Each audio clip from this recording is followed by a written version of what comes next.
Big, beautiful, dark hair. Big, beautiful, dark hair. All right, take it over there. Sweet. All right, ladies and gentlemen, we're back. Oh my gosh, I had so many people who were like, when are you going to get the podcast going again? What's going on with the podcast? It's like, dude, I just needed a break. Good God. I think I emailed you like a year ago. Oh, really? Yeah. Oh my dude. Yeah, I remember you hit me up on Instagram and then I was like, yo, shoot me an email because that'll be easier to organize. And then I was not booking any episodes at that time and I just like totally like taken my foot off the gas and walked away. So you got to do, you know, sometimes like with projects, art, whatever the fuck you're doing, you just got to be able to walk away, you know? That's literally what I've been doing with live shows as of late. So I totally feel you. Well, Lauren, thank you so much for hanging out with us here at Baba Yaga. Thanks for having me. Yeah, absolutely.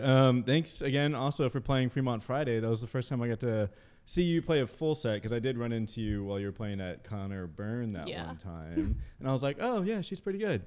And then Thank you. Yeah. So let's get right into it.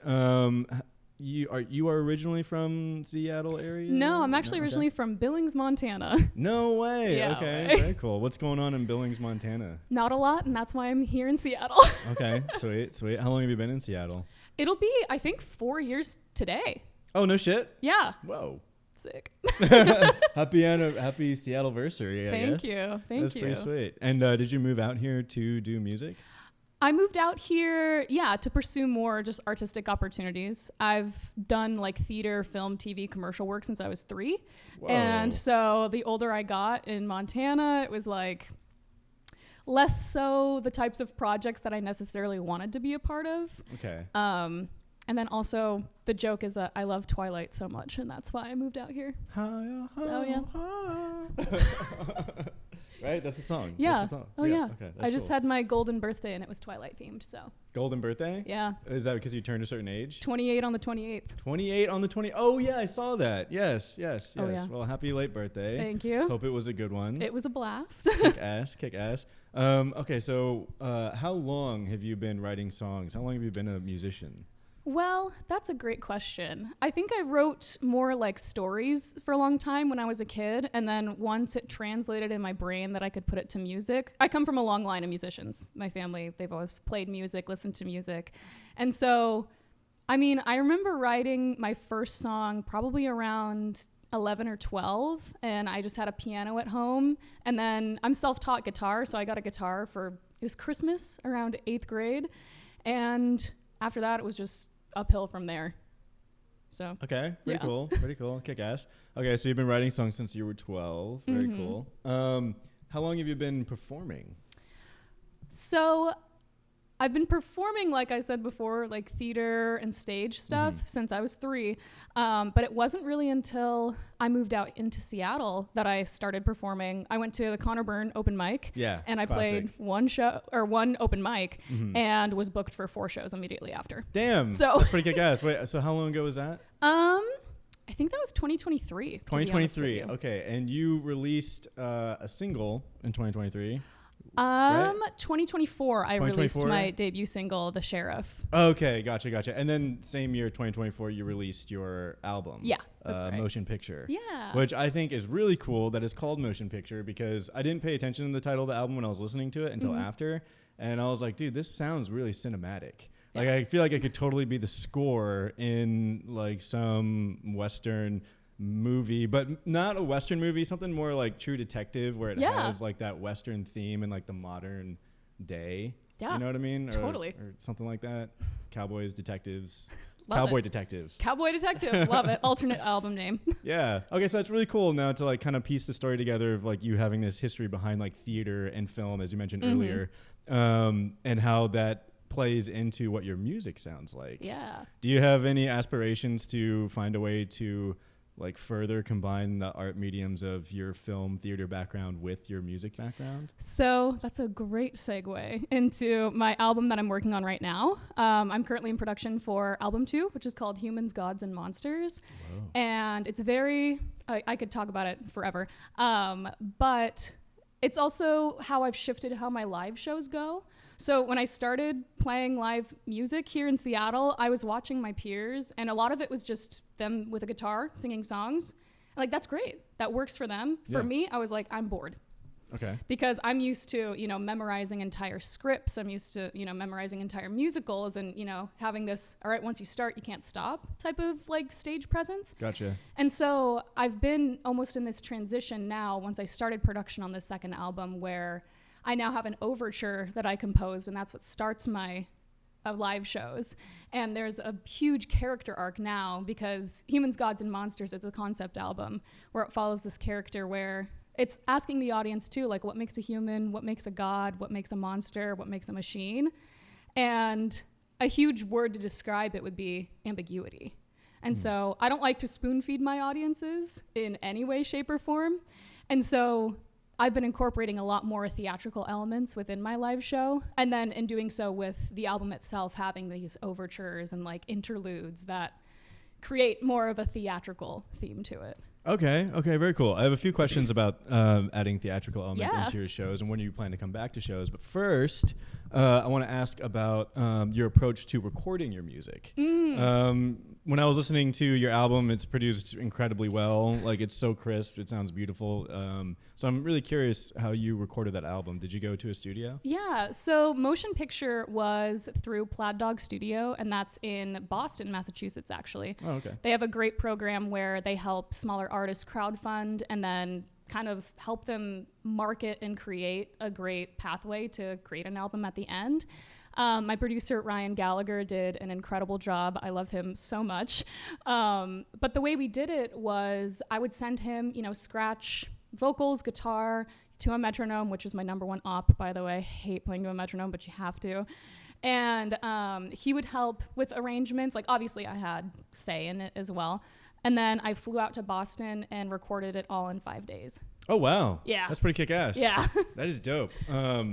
Man, what an adventure. I love the idea of like traveling somewhere to record. That sounds so cool. Yeah. Because like whenever you travel, you just are on such a high. Yes. Because the world is just moving around you and there's too much stimuli to like really take everything in. So it's just moving by and you just keep going. Yeah. So to pair that with then like creating something like an album, that's got to be so much fun. It was such a blast. And I mean, I'd love to go back to Boston. I didn't experience Boston as Boston. I experienced Boston as like, this is where my album's being made. Yeah. So it was like, that's cool. It was great. Yeah. And then you have like this significant tie to a specific place, which is really cool, to like a really good memory. Okay. That's pretty dope. Okay. So you mentioned that you are looking at taking time, or you're currently taking time off from shows. I'm curious when you plan to come back to playing shows, which I would imagine is maybe after you have this new album partially recorded or some singles out or something? Right. So this album process is going to be way different than it was, because with the crowdfunding campaign and, having like you have 5 days to record an album across the country, a lot of it was very structured. And this album, I have a much different approach, which I'm totally for. I'm working with a producer. His name's Charlie Quain. He and his wife have a project called ROM, and he's actually an EDM producer, which is sick. And the reason why I paired up with him is this album, like I said, is very ambiguous, and that's what I want. I love Motion Picture with my whole heart. To me, it sounds very perfect, which I'd say in this era of my musicianship, perfection isn't necessarily what I'm going for. And so the reason why I chose Charlie is we're using a lot of non-traditional sounds to create instruments, or like different methods. Okay. And so the return back to live shows for me, there's a couple of songs that I'd like to have done. Timeline-wise, maybe in a couple months I'll return. Because I also use backing. I switch between my acoustic guitar, which is in DAD-GAD tuning, to my electric, which is in standard, but with a cool pedal board situation. And then I have a couple songs that I use backing for, and that's how I add in these theatrical elements, where I've been doing costume changes and burning stuff on stage. Nice. And so I would say timeline-wise, it's very self-motivated, which is beautiful, but also dangerous for me. And so I'd say at the earliest December, at the latest like February, I'll come back. I mean, timelines are tricky because they're, like you're saying, like when it comes to being like self-motivated or whatever, it could be kind of difficult to like keep yourself on track. I think it takes a very like specific breed of person who's like really good at being self-motivated. Totally. And self-disciplined that way. But you want to also like have the freedom of like play when you're creating and having goals at the same time. It's a really hard thing to balance, and it's something that I've struggled with throughout my creative life and career. And I think it's just something that you kind of have to, for lack of a better term, trust the process. And as long as like you're doing something for it, I think that's good, because there is I think a level of procrastination that you want to avoid. And I think the longer that you put something off, then the harder it is to complete. So I think what I try to tell myself is like, as long as like I'm continuing to work towards this somehow every day, then I think that's great. But being in a band, it can be a little bit difficult because everybody has a different approach to that. Totally. So maybe some people are like, no, we need to like be like a little bit more, for lack of a better term, like regimented and like meet certain like benchmarks in a certain time so we stay on track. Because when things do start to drag on, it kind of drives you crazy. Yeah. And then it like sours your relationship with that recorded piece of music, you know? I think it's developing a relationship with your recorded music, I think, is really tricky, because for someone like me, and maybe you relate to this too, performing it live is where like my bigger investment is. Yeah. So it's tricky to like care about what you want it to sound like when people are listening to it on like streaming or a CD or whatever the fuck. When you're like, again, like way more invested in like playing it live, which is a way different experience and sounds way different. So I'm curious about some of these more experimental approaches that you're talking about. Do you have like any examples you could dive into? Yeah. So something that I think is so cool about just like theater and musicals, and I actually was in ballet for a long time too. But the notion of having an orchestra or like an overture, like I mentioned before, it sets the tone for the whole show. I don't know how many shows you've gone and seen, but you know, most musicals or like ballet pieces have this beautiful overture that like has everyone settle in. And so with Humans, Gods, and Monsters, it does open with an overture, but clearly I don't have the budget to put together an entire overture.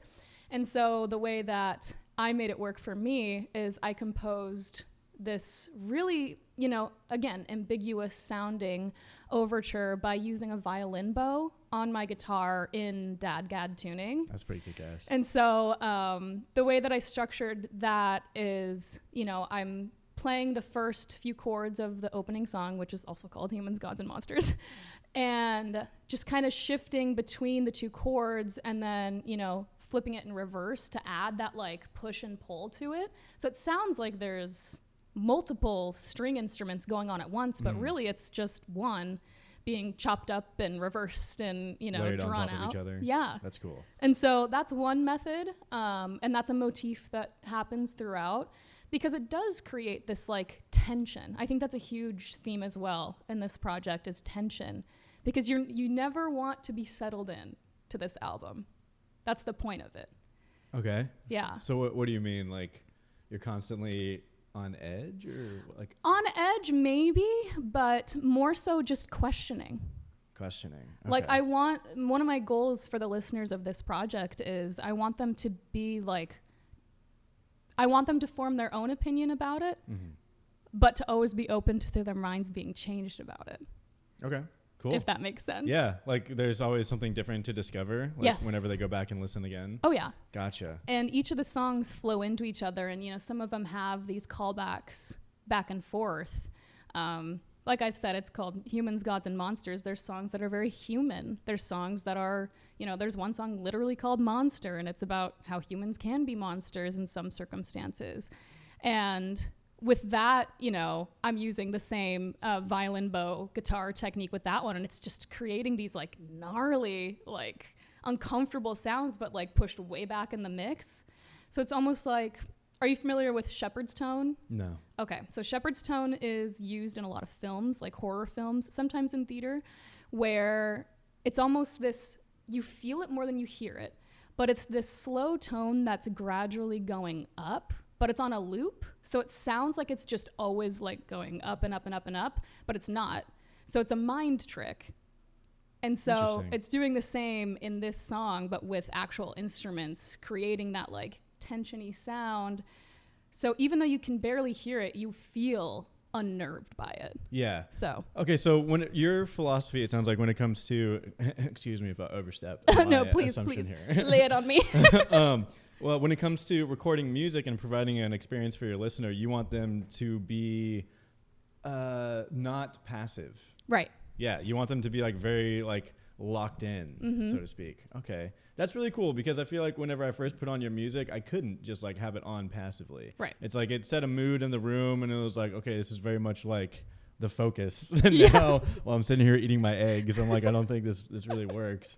So that's cool. I like the way you're able to capture that level of emotion or involved in experience in your music, which I think definitely your background in theater and film like plays a huge role in, because that's what we love about, at least that's what I like about movies, is like the ability to completely escape in them. Yeah. You know, it's like, it's fucking trippy when you're watching a movie, and then suddenly like that's all you're experiencing is the movie. And then you might like snap out of it, and then suddenly you can become aware of your surroundings, and you're like, what the fuck? Like I was just like in the movie. I was in it. Oh man. And if you get high and watch movies, then you're like really fucking in it. It's crazy. A couple months ago, I got super stoned and I watched Saving Private Ryan.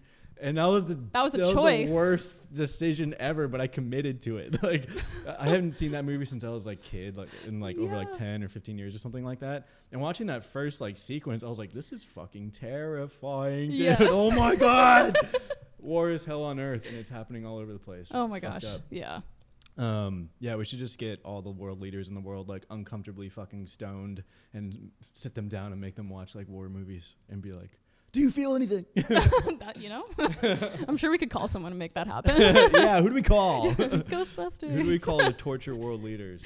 Oh, well, band name. Torture world leaders? Yeah, tortured world leaders. Alan, do you remember the one we came up with earlier? Russian bag dolls. Oh yeah, Russian bag dolls. Nice. Yeah, because good. with all the gear we have here is just like one thing's in a bag and then another thing's in a bag within a bag. That's perfect. Russian bag dolls. I like that. Okay, cool. Why don't we go ahead and segue into some fun personality questions? Oh my gosh. So our audience can find out who you are. Terrifying. Oh no. Okay. Also, it's a full moon tonight. I know, and, October 6th. Want to observe that. Wait, no, today's the 7th. Nope, today's the 6th. All day. Sorry. Excuse me. And it's an Aries too, so watch out. Yeah, inner warrior. Yeah, sure. I don't know. Yeah. I'm not really into. I am into astrology. Like I like when people can tell me about it, but I'm not gonna like dive into it. You know what I mean? I get it. So when people like talk my ear off, I'm like, cool, yeah, let's hear it. Love Okay, that. are you ready? I'm so ready. I'm locked in. Okay, grilled cheese or quesadilla? Oh, quesadilla for the dipability. Coffee or tea? Coffee. Summer or fall? Oh, that's tough because I've been going to the river all the time in the summer. It's like my favorite thing in the world, but I do love fall. You know, I'm going to switch it up. Say summer. This summer was pretty tight. Oh, no. Far out. I thought you said you're a witchy person. Yeah, you can be a witch all year round. Yeah, I guess. But I feel like, what is it? I don't know. I read this thing once upon a time, and it basically said that during fall, like... the veil is at its thinnest. The veil is at its thinnest. Yes. Ooh, can you explain that? I haven't heard The that veil before. between the living and the dead, so you can communicate with the spirits, is a lot thinner. Yes. Yeah, that's why Halloween is Halloween, so you dress up so the spirits don't know who you are, so they can't mess with you. Oh, okay, gotcha. Oh, yeah. It's all Far deep in out. like pagan lore. It's amazing. Okay, well, I am terrible at dressing up for Halloween, so they know exactly who I am. Like, that one, get him. No. Amazing. I do love fall. It is my absolute favorite. I think this is the best time in Seattle. I just feel like potential in the air. It's true. You know? Yeah. Like, it's so potent and joyful. I love it. Me too. Okay, here we go. Okay. Read the book or watch the movie? Ooh, read the book. Read the book. Do Yeah. you believe in free will? Oh God. Sure. I mean, that's a tricky question in today's society and everything that's going on, but yeah. Okay. Yeah. Cool. Booze or weed? God, probably weed, but my body's so sensitive, I can't really do much of either. So Okay, fair deal. Stay in or go out. Ooh, stay in.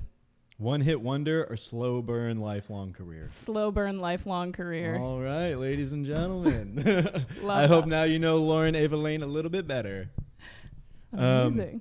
Actually, let's keep talking about some of this witchy stuff. Yeah, let's do it. What got you into, what drew you into the witch arts? I mean, I've always been kind of a witchy kid. Like I can't say that there was one time or one event that really dictated it for me, but like I remember as a very small child, like being able to see like fairies in the garden. Really? Like, oh yeah. And like I remember growing up, I always heard people talking in my house that weren't, my family, and just getting used to that. Freaky. So like as an adult, I mean, it's funny you brought up weed, because sometimes if I do get a little too high, I start hearing conversations from I'm assuming other dimensions. Yeah. And that can be like, okay, I'm just gonna go to sleep. Like I'll let y'all do it. But I do think that, whether it's witchy or not, I do think that there is this lost art to humanity about being so tapped in and dialed in to the energy that's around us, whether that's in nature or just in general, that, magic does exist if you really put your mind to it and if you really think about it. I mean, for example, we can even say, like, I emailed you about being on this podcast a year ago. Yeah. And I just kind of went, if it'll happen, it'll happen. And then a couple months ago, you're like, hey, do you want to be on the podcast? And I was like, yes. Let's go. And so it's been, I think it's been a great comfort as like an adult too, because I've lived, and spent, all my family's in Montana. I'm the only one who left the nest, basically. And so finding that comfort in knowing that I'm surrounded by, you can say angels or whatever, your spirit team. And just to trust that, they got me. And just to jump. And obviously, I mean, playing at Conor Byrne that one time and getting booked for 4 shows, like that's a huge example of it. Was just me going, all right, I'm going to do it. And there's no one here to watch me. I don't know anyone here. I'm just going to do it. So... And then opportunity just like fell right at your foot. Yeah, pretty much. That's pretty kick-ass. Yeah. No, I am a believer in magic as well. And I think that music is one of like it's like a great entry level form of music, but also like one of the most potent, Yeah. It's like one of the most ancient and one of the most powerful, and anybody can do it. Yes. Because and you can even measure it by science, Yeah. Like I talked about this last season with Patrick from Love So Deep about, it's like, why is it that it's like, one, I think it's cool that it's like you make a shape with your hands and then you play this wooden instrument and it sends like a vibration, a wave, a sound wave, and it hits you. It impacts your atoms and your body and it moves things to make you feel a certain way. Yeah. How is that like not the same as like waving a wand and having an impact on something that you didn't touch? Right. Well, and going off that too, that's playing a huge part in production for this album that I'm working on now, where, the first question that I ask myself, because I'm kind of like halfway producing it myself, halfway with Charlie. So I'm like building it and then he does all the mixing and mastering, because there's no way in fucking hell I can do that. Different kind of wizard. Different kind of wizard. Oh my God. Love Charlie with my whole heart. But the question I ask from me is like, what do I want this song to feel like? Because you can get locked into this pattern, and I guess this is how my first album was, where it's like, you put the guitar part, the vocals, and then you build this arrangement around it to make it sound, however it sounds. But this way, the question is, what do I want it to sound like? And I usually think of 3 adjectives for every song to be like the main ones. And so if I go, oh, tension, great. What can I use to create tension sonically? Does that mean it's going to be like that shepherd's tone I was talking about before? Or, I also am going to experiment with another method of like bouncing a golf ball on the like pick guard of my electric to create kind of like that, like, I don't know, eerie sound. So instead of like notes on a page, it's more so like methods of molding sound to then reflect that feeling. Yeah. So that's kind of cool, where it's like, yeah, it affects your atoms in one way, and to some, that's looking at the notes on a page, and another method can be throwing a golf ball on your pit garden going, ooh, that sounds interesting. What is that? And working with that. Exactly. Yeah. No, it is amazing, like all the different things that we can tap into to try to elicit emotion or reactions or feelings or things like that. Mm-hmm. Geez, I just lost my train of thought. Can you dive into a little bit of your witchy practices outside of music? Ooh. It's a full moon tonight. Like, what do we do on full Yeah. moons when we're witches? Well, let's see. I love fire. Okay, yeah. Love a good fire. I have a fire pit in my backyard that I love to just do big old bonfires. I mean, Do you sprinkle like herbs like sage or anything like that? if I feel like it. Yeah. It also depends on how, witchy I'm feeling. I can be pretty passively witchy. But I do have like 3 altar spaces in my house, and one of them has been very neglected. So tonight after this, I'll likely refurbish it and reset it for tonight's full moon. Yes. Lots of journaling, lots of spell work that's where the herbs come in, like with different colored candles and with specific herbs. And I collect like 50-cent pieces, $2 bills, and like gold coins, and I only use those for like witchcrafty stuff. Okay. Lots of tarot. I do a lot of tarot readings. In fact, if you want a tarot reading, let me know, because I'm really good at it. My understanding of tarot cards is that you have to be gifted your first deck. Is that true? I'm gonna be so for real with you. Yeah. With this like neo-spiritualism that's been so common these past few years, people are just coming up with rules. Okay. And like fair. I don't understand like why people are like, you have to be gifted your first deck. I think I might have been, but also if it works for you, it works for you. Yeah, whatever. And that's been like my thing, because people think that there's all these rules that you have to meet or else you're not a real witch. And I was like, if you're doing a practice that makes you feel more centered and a little bit more magic, and as long as you're not like hurting people, Yeah. unless you want to, not my circus, not my But monkeys. then you hurt yourself, right? But then you hurt yourself, yes. Yeah. So I don't. 'Cause it's like whatever you do, it comes back. Yeah. That's like the tenet of witchcraft or something. I don't know. I don't usually mess with stuff like that. I'm more just like, please let this month be good. For yourself. Okay. Yes. Okay, cool. All right. So we got a new moon. Or a full moon tonight. What are some things that you might put into your witch practice tonight that you want to manifest or bring into your life? Yeah, that's a great question. So let's see. It's interesting because, again, you can get so deep into it or you can be very surface level. I'm quite the lazy witch. But certain full moons, I've realized, do have more impact. So like Aries, fire sign, Aries full moons tend to be pretty intense. And with full moon stuff, the theory is you want to be more releasing, if anything. And so with this one, and again, not to get into the whole like zodiac stuff because I could be here forever, but thematically, since I'm a Sagittarius rising, it's in my 5th house of like creativity and joy and romance and all that fun stuff. And so in the context of what to let go from that, me being very vulnerable on the pod, would be letting go of this expectation of perfectionism with this project, because I'm really starting to dive into album 2, and it's very special to me, very vulnerable, kind of intense music, but like that's surprise for someone like me. And so for tonight, I think a good thing for me to let go is that like perfectionism and wanting to create the perfect thing. Yeah. Because also that's not what I want the album to be like anyway. I truly want it to be like this experience for people to really think and, maybe make people feel uncomfortable, because when you have people feel discomfort, it means that there's something that isn't being said or isn't spoken about. Yeah. And so to initiate conversation, a huge goal of mine as an artist is if I can write a song and release a song that someone can listen to and say, that's exactly what I've been trying to say this whole time, and I finally found the words for it, then I've done my job. Like, that is my biggest goal as an artist. I love that. Yeah. That's incredible. Thank you for sharing that with us. Of course. I'm curious, whenever you find yourself in a creative space and maybe you, for lack of a better term, are feeling like you're in a rut and you're not able to say what you're feeling, or feeling like you're at some kind of roadblock to produce and create something, what's something that you might try to break out of that? Go into nature. Go into nature.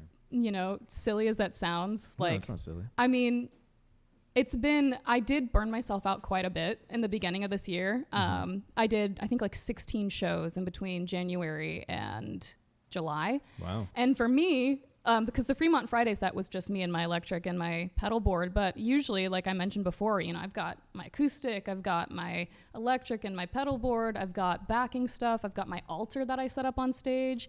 And like, that's a lot. Yeah. for little old me. That's why I had to take a break from this shit, dude. Exactly. It's a lot, man. It's a It's me and lot. Alan, And ain't getting so- paid for this. Exactly.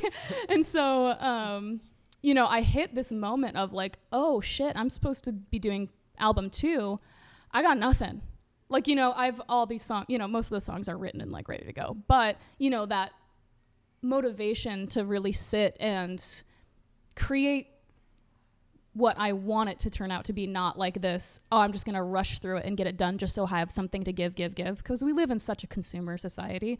And unfortunately, that smacks us artists right in the face, especially with social media where it's like algorithms and shit. I'm like, Yeah. oh my God.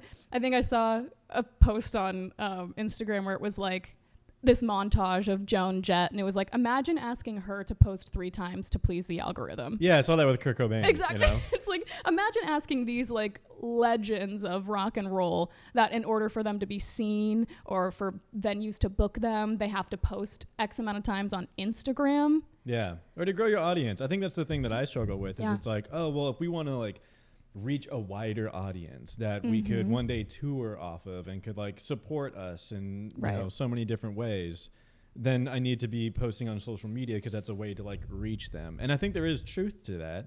But also there's this whole thing of like, yeah, the algorithm, and then Instagram needs to know what it's doing with or TikTok needs to know like, what is this? Who do I show it to? Yeah. And then there's also like the skeptic in me that's like, it's all fucking rigged anyway. Yeah. Like what if, let's say like your post is like taking off and doing well. I bet they have systems in place to like flag that. Yeah. And then be like, what is this? Do we like it as well? Do we approve? Do we want this to reach a wide audience? And then they could just tank it if they want to. Well, and the beginning of August, I released my debut music video for The Haunting that I was editing. I put it together. It was a lot of work. Again, a lot of work. My friend Logan, who I met in film school, he shot it. And so it looks phenomenal.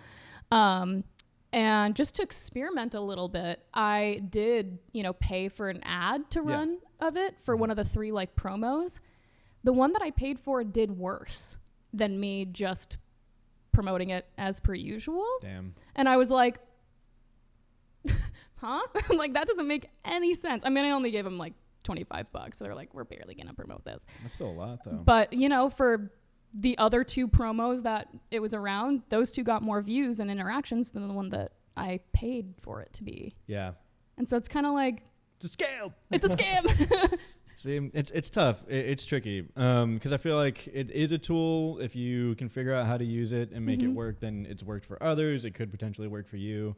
But at the end of the day, I think it really sucks to feel like you got to do something for your creative spheres to try to reach other people that you don't like, Right. that you don't want to do. And it's shitty. It can turn this thing you love into like a shitty job that you don't want to show up for anymore. Right. So it's tough. But I think there is a way for us to reach others in like an organic approach.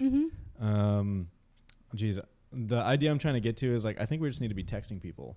Yeah. So it's like, instead of like it's great to, post on Instagram because you're going to reach people that you don't know. But I think if you're trying to get people out to your shows or get people to listen to your music, I think you just got to hit them up directly. Yeah. I think that's like the best thing you can do. And it's like, you shouldn't feel like that's you being like a nuisance or whatever. Cause I've had people that like I'll run into at shows that I haven't seen in like months or like a year. And they're like, dude, thanks for texting me about your stuff. Right. Keep doing that. I know like I'm not responding or whatever, but they're Right. like, I really like that you're like letting me know what's going on. Oh, yeah. And it's like, you never hear somebody, I mean, sometimes you do, but it's rare that you hear somebody saying like, yo, I love that you posted on your story the other day. Yeah. Like sometimes you'll hear that from people, but Yeah. for the most part, not really. So I think that's like a good way to try to like take back control of like, instead of trying to rely on these platforms, like just Right.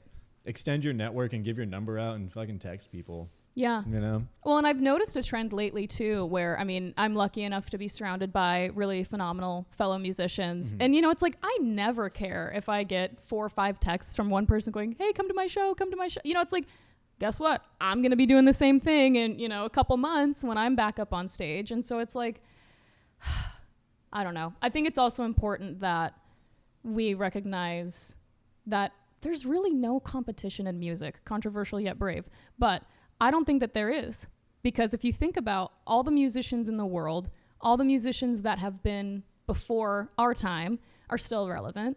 All the musicians of our time now that are still relevant, and all the musicians that are going to be. It's such a saturated, and not a bad way, art form that you are always going to find at least one person. And that one person might say, hey, listen to this. You might like it. Oh, there you go. You've got 2 people.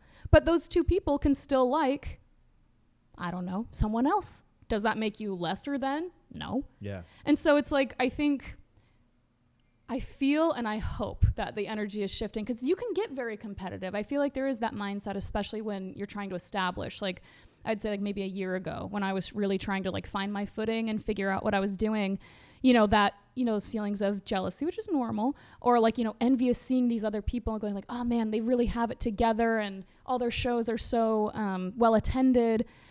How can I get there? I want to be there too. But I think, you know, using that as a learning opportunity and going, okay, well, what are they doing? Because you can see a packed room full of people. Do you want those people to be at your show?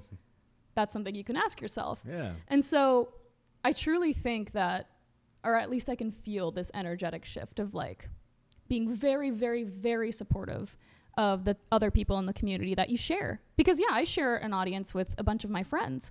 And if I see more people go to their shows, I'm not going to be like, all these people didn't come to my show. I'm going to be like, okay, so what did they do? Because it doesn't take anything away from me to be supportive of them at all.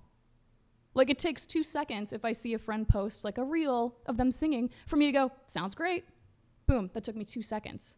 Am I going to be like, oh, that means I sound terrible? No. And so it's like, and I'm seeing that, not to make myself sound so like whatever about it, but I'm seeing that become more and more of a trend where people are taking the time in the same community to be like, hey, sounds great. Oh, I can't make it to your show, but oh my gosh, these pictures look amazing. Yeah. And so it's like, I'm just hoping that fire grows more and more, because we do truly have each other. And it does take 2 seconds to be supportive online. Totally. Yeah. Yeah. I was in the shower the other day and I'm like, dude, we need more positivity. And it's like, and just more kindness. Just choose kindness, because the more that you do that, the more that it is reflected off of others and just spreads like a disease. Spread kindness and love like a disease, baby. Hey, yo. But it's also okay if that's something that you don't want to receive, you know? Right. Like sometimes like we are in spaces where it's like if someone's trying to be kind to us, we're like, I don't want to hear it. I just want to Right. like stop being nice to me. That's so real. That's just because we got something that we got to take care of on our own, you know, Right. within ourselves. Uh-huh. But anyway, I think on that note, absolutely loved getting to hear about your philosophy in music and your trajectory with this next album. Let's see, you talked about maybe sometime early next year coming back to start to perform some of these new songs. Yeah. If you could choose any venue in Seattle to debut these songs, or to have like some kind of release show or something like that, where would it be? Oh my gosh, that's a phenomenal question. Because I think I've zeroed in on the types of venues that are right for me. In the years I've been performing in Seattle, I think I now know like where I think I've not necessarily outgrown, but just like spaces that aren't quite for me. But if I were to think of shows or venues, I saw one of my favorite musicians perform at Madame Lou's. Okay, yeah. And I was like, that stage is perfect for what I'm trying to do. Because her name's Sophia Isella. She's phenomenal. Check her out. She's awesome. She'll actually be in Seattle, I think, in November. Go see her show. She's amazing. I actually got to meet her and gave her one of my stickers. Don't know if she has it. I don't know. She's got millions of followers, so we'll see. But she's someone I take a lot of inspiration from, because she's also a solo artist, but she'll go between playing her piano to guitar to the bass to violin. but also using backing tracks, and so she can like roll around on the ground and, you know, be sort of freaky, which that's what I want. I want the freedom to be away from, you know, a mic stand like this. I want to be able to move around and tell the story through my body as well as, you know, my words. And so I would say Madame Lou's is like dream. My favorite place to play that I've played thus far is Sunset Tavern. Love it. I fucking love Sunset Tavern.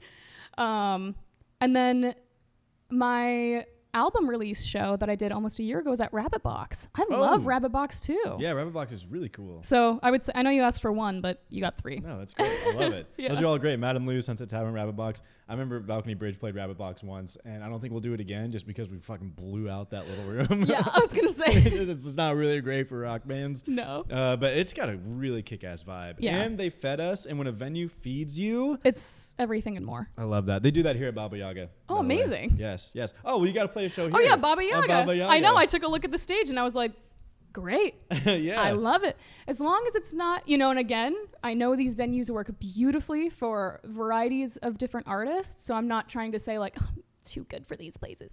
But I've realized that if it's a stage kind of in a corner of a bar, it doesn't work with what I'm trying to do. Yeah. And again, it's like, again, not that I'm like, oh, I'm too good for these spaces. But again, even with the way I have my live shows structured now, where I am singing with backing and I'm like on my knees in front of this altar and burning stuff and holding up a mirror and crystals and all that fun stuff. And like when you're tucked away in the corner of a bar, it's like, who am I doing this for? Just me in the corner lighting paper on fire. I haven't gotten in trouble yet. That sounds really cool. Yeah. That sounds dope. It's gonna be in this next round of live shows too. So the burning and crystals and candles, that's not going anywhere. All right, people, be on the lookout for Lauren Eva Lane burning shit on stage. Hey! Yeah, let's go. Okay, I have one last question for you. Okay. What are you going to be for Halloween? Oh my God. That is a phenomenal question. I'm so bad at coming up with a costume. You know, I've done like the Tate Langdon from season 1 of American Horror Story skeleton like face paint. Gotcha. I've done that for years. Either that or like a witch, which is like so lame and boring. This is one I may or may not be able to execute, but I've wanted to do, and maybe this is the year to do it. How familiar are you with the YouTube series Don't Hug Me, I'm Scared? Never heard of it. Great. Don't watch it when you're high. Okay. But Noted. it's this just like web series, I guess. I haven't kept up with it because they are freaky as hell. But there's one character that's in like entirely red sweatpants, and then he's wearing like a wig, but it's all red yarn and like these 2 ping pong eyeballs on top. And that's been one. I don't know what his name is, but that's been a dream for Halloween. Okay. For a long time.